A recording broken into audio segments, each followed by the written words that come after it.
Kjo është gjendja e daljes së Shkodrës në këtë fillim të muajit maj.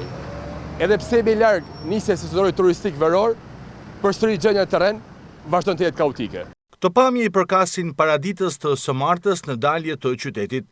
Rradha mbi 2 kilometër bëri që qytetarët të presin deri në 40 minuta për të kaluar urën e Bashallekut në drejtim të kryeqytetit dhe zonës së Nën Shkodrës.